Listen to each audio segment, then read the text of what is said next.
So apparently I've been making the white people mad. I've been making the whites mad.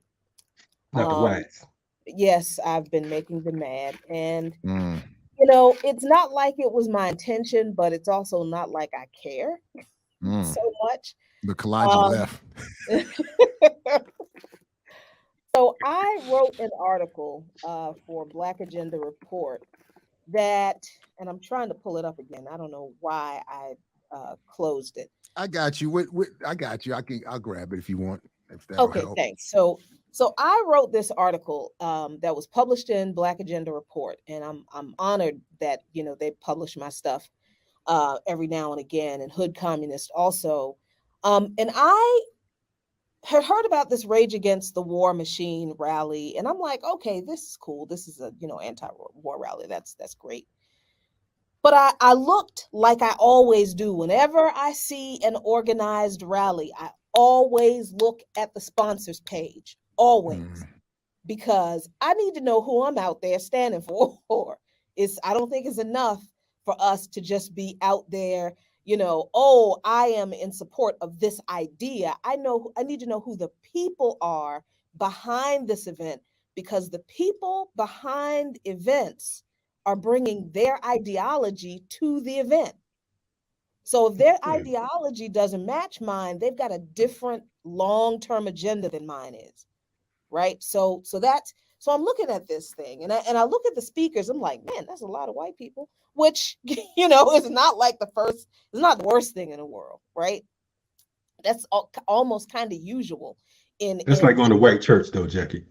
uh, yeah, it's kind of usual in some anti-war spaces. But so I was like, all right, okay.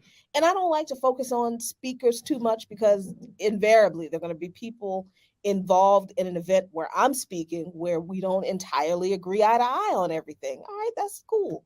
So I'm looking at these sponsors, and I see that one of the sponsors is something called, first it's the Libertarian Party, and then it's the I thought the pronunciation was Mises. Somebody told me it's really Mises. I don't care what it is. This caucus within the Libertarian Party that is very right wing. The Libertarian Party is not a liberal party at all in the first place. They are capitalist. They prioritize private property. They do not believe there should be a federal government to tell them who they can and cannot associate with. So their take on freedom to associate sometimes goes as far as the federal government should not be able to tell us that um, we have to hire Black people on jobs, and that we have to sell homes in our neighborhood to Black people. That's how far some of this can go. And like I said, they're capitalists. But the Mises caucus within the Libertarian Party is a far right caucus that has openly advocated for the police attacking anti-racist protesters, to protect private property, to deputize private property owners on the borders to enforce immigration. They have expressed serious, violent, homophobic and transphobic comments. Their, top leadership, and they have now effectively taken over the Libertarian Party. I point all this out in this article. This is one of the Mises Caucus is listed as one of the sponsors of the Libertarian Party, as if they are separate from the Libertarian Party, but they're not. They have now taken over the Libertarian Party. And the libertarians, the old guard libertarians, don't like these people so much because they're such racist bullies that a lot of old guard libertarians have left the party and formed another libertarianish party. And they openly say these people are racist, they're bullies, they're Wow. disgusting, that libertarians say that about these Mises Caucus people. I point all this out in the article, and my conclusion was, their demands are great, but if the people who are a political party now have this ideology, who are organizing this event, what is their long term goal? Are they seeking to end the capitalist dictatorship like we anti capitalists are? No, they are not. So let's say they influence the state to stop what they're doing in Ukraine, and we avert nuclear war, because this is what white people are. Oh my God, they're just all losing it. Oh, this is we have to come together with the right to end nuclear war. I'm gonna get to that ridiculousness in a minute. But if, let's say, nuclear war was avoided because of this rally, will these people do anything to fight with us to end the oppression of marginalized people in this capitalist system? No, because they like the capitalist system, and they have said they want to continue to use the capitalist system to oppress us. Right? That's one part. And then there's this idea that, oh, we have to organize or unite with these people. We have to participate in this rally because, this is our last chance for humanity to end nuclear war. What is it about these bigots that people think they have some special sauce that only they can end nuclear war? That us organizing with these bigots is the only way we can end nuclear war. Where do people get this idea from? I surmise it's from white supremacy. But in my article, all I did was point out the political ideological problems of one of the major organizers of this event. I didn't even get into the other major organizer, which is a left-wing-ish party that has its own issues from way back in the day. But I didn't get into that because I wanted the focus to be on, here we go again, on the left, some folks believing that we can get anything by aligning with reactionaries and the right. And that article has sparked so much hate from white leftists who are mad at me because I pointed out the bigotry of these white folks that they're convinced are going to save us all from nuclear So real quick, armageddon. Jackie, and I think you said you got to leave in a second and you're already late, but I'm very curious, in what form is this left criticism coming in, and are there any names you care to share?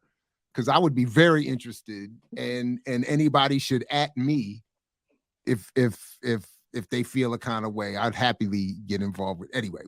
Well, here's the thing, and this is advice that I took from now the late Eddie Conway, rest in power, my friend. He was my mentor when I was at the Real News Network, and Eddie told me, and I forget how this conversation came. I think I was doing an interview about some of this mess from that propped up before in 2016, 2017, where white folks are like, we need to unite with the alt-right to get Medicare for all. And I was online, so this is bullshit. I'm not with why would we be uniting with people who want to harm us and kill us? This makes no sense. And what are y'all going to do to stop them once you get Medicare for all and they come after us again? What y'all going to do? Nothing. So I think I was doing an interview and we were pre-taping and I was naming some of these people. And Eddie Conway pulled me aside and he said, this is a good it's a good interview. He said, but I want you to keep something in mind. He said, as an interviewer, as a journalist, my boss is here.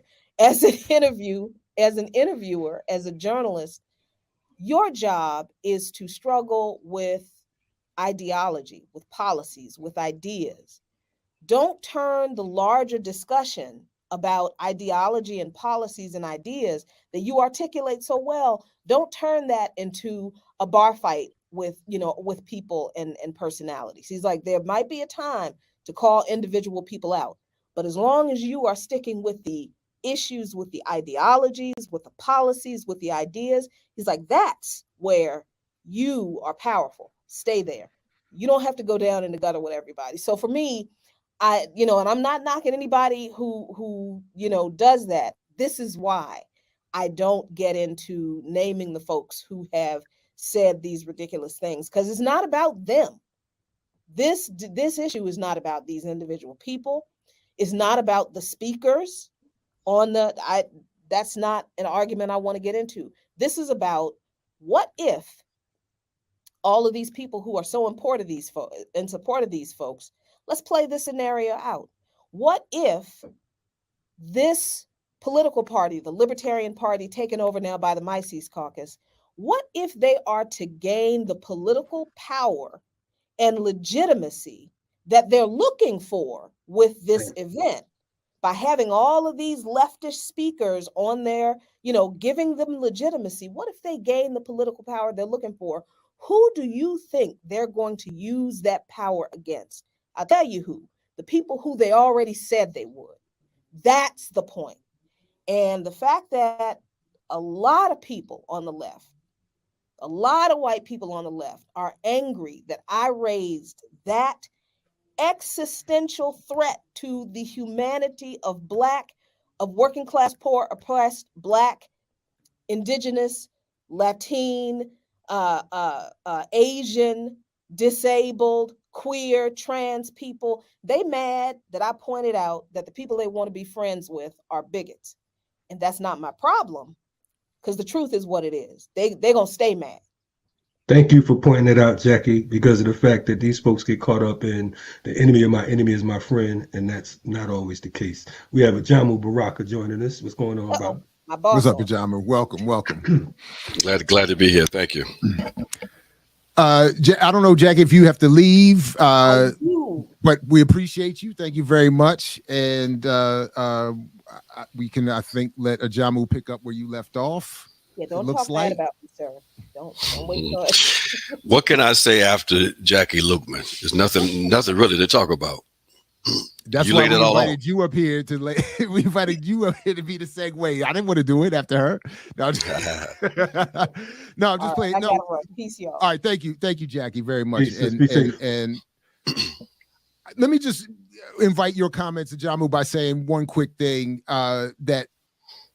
And I acknowledge that I get credited or labeled as the petty one, and maybe, but part of my interest in calling people out is and I get Jackie's point and late brother Conway's point, but part of my interest in hearing people's names get called is so that they would be held to account for the positions that they're publicly advocating and trying to drag people toward. But I say all that to say, just to give you a path or an entry point to jump in. Please go ahead. No, I hear you, and I try to take that broad principle position most of the time, but sometimes you've got to identify folks who are in alignment with the enemy. That's why, for example, I had to write a piece and I had to name a few people like Bill Fletcher, because we can no longer allow them to continue to have left legitimacy as they were in full collaboration with our enemies. So yes, we try to stay broad, but certain times, this issue of accountability has to be dealt with. You got to call folks out. So on this thing on February 19th, we are giving this thing a little bit too much energy than it really deserves. Okay, and we got to deal with it because it's a reality, and we know our people are confused too. That basically we don't condemn this rally necessarily. What we are doing is critiquing the leadership of this thing. The myopia when it comes to their political vision, reaching out to the right more so than trying to build and develop with left and quote liberal forces, and the implications of a liberal left right alliance going forward and the limitations of it. Okay, so these are some of the things we've got to deal with because it's a reality, but Jackie laid it all out, that when you start doing the research, you see the kind of objective political interest involved in this. And as African people, independent African revolutionaries, we can't be part of that. Now, people can participate in that. We got friends who are going to be speaking. We got friends who are going to be participating or there physically because they are in alignment with those 10 demands. That's all right. They're not our enemies yet. Okay. But as a organization, the Black Alliance for Peace is no way we can be affiliated with those kinds of forces. Yeah, I think that's important, an important distinction to draw. I know we only have technically only a couple minutes left. Kalonji, is there anything you would want to add, or is there anything else we wanted to address? No, yeah, sorry, go ahead. Yeah, no, I think they both nailed it because I mean that's the reality of things. I think that we're getting caught up thinking that because everybody is against the same thing, they're for the same thing. You know what I mean? I don't want your assistance in helping me to shut something down if you're going to come oppress me as well. So it's almost like neocolonialism. You taking one oppressor, one master, and saying, okay, boom, now I'm going to oppress you because my complexion is different, or whatever the case is. My views are different. Remember, we fought together on this line over here. But it's at the end of the day, it's a question of power, and their power doesn't. We're not included in that power dynamic, and we will remain, the cannon fodder. So it'll be the same plantation, new master. Exactly. That's what we don't do. So they're not used to dealing with organized radical Africans anymore. They've been dealing with control opposition and disorganized Africans, and to have Africans in the same formation who are absolutely clear about our politics, who have a vision, who are organized, they don't know how to deal with it. So the fact of the matter is, we say that if you all were serious, then basically you would have a different approach to this, but you don't. We understand, though, that objectively the enemy does not want to see a broad-based anti-war position on Ukraine. The issue we have is that while these folks may be anti-war on Ukraine, the question is, if you're not anti-imperialist, which means you've got to be also anti-capitalist, is that a basis for any kind of work and unity beyond this stunt that's going to happen on the 19th? And we don't think so. Therefore, principally and politically, we just can't be part of this right now. Okay.